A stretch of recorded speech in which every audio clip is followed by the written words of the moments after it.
Well, as the rest of President Trump's appointees move through the confirmation process, he's also pushing his agenda on tariffs and immigration. Today, the Chinese response to President Trump's sweeping tariffs, counter tariffs on certain American imports, plus an antitrust investigation into Google. White House Press Secretary Caroline Leavitt told reporters this morning that Trump would have a call with Chinese President Xi Jinping soon. The U.S. president has framed his actions as fighting the flow of illegal drugs.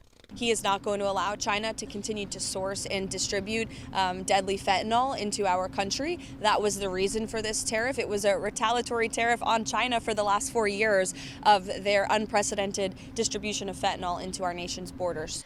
Just minutes after President Trump's 10% tariff on all imports went into effect this morning, China responded with a 15% tariff on coal and liquefied natural gas, plus 10% on crude oil, agricultural machinery, and certain cars.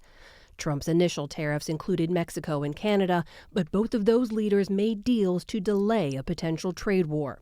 If Trump's tariffs in all three countries were in effect, economists say inflation in the U.S. could increase by 0.4 percentage points and cost the average household $1,000 to $1,200 in annual purchasing power. They deserve a lot of support. In Costa Rica today, after leaving El Salvador, Secretary of State Marco Rubio said the administration would consider an offer from El Salvador to accept deportees from the U.S. of any nationality, including convicted criminals who are American citizens. Obviously, we'll have to study it on our end. There are obviously legalities involved. We have a constitution. We have all sorts of things. But it's a very generous offer. No one's ever made an offer like that. El Salvador's President Nayib Bukele confirmed the deal online, saying the U.S. would pay a fee and calling it an opportunity for America to, quote, outsource part of its prison system. Legally, the U.S. government cannot deport American citizens. It's not clear how this exchange would work or hold up to legal challenges. Bukele, using emergency powers, has led a brutal crackdown on criminal gangs in El Salvador, building one of the largest prisons in Latin America to house many of the 80,000 people swept up in arrests. The U.S. State Department has described the overcrowded prisons there as harsh and dangerous. In the Oval Office today, President Trump said he would send Americans to prisons abroad in a heartbeat if he can do it legally. We could get these animals out of our country and put them in a different country under the supervision of somebody that made a relatively small fee to maintain these people. Because you know what? These are criminals. You call them hardened criminals.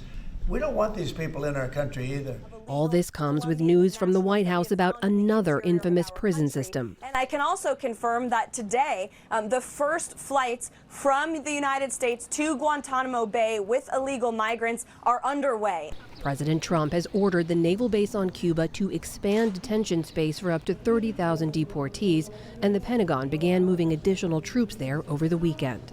In other Pentagon news, President Trump announced former congressional candidate Sean Parnell as the Defense Department's new spokesperson. Parnell is a veteran who Trump endorsed during his 2021 Senate run in Pennsylvania.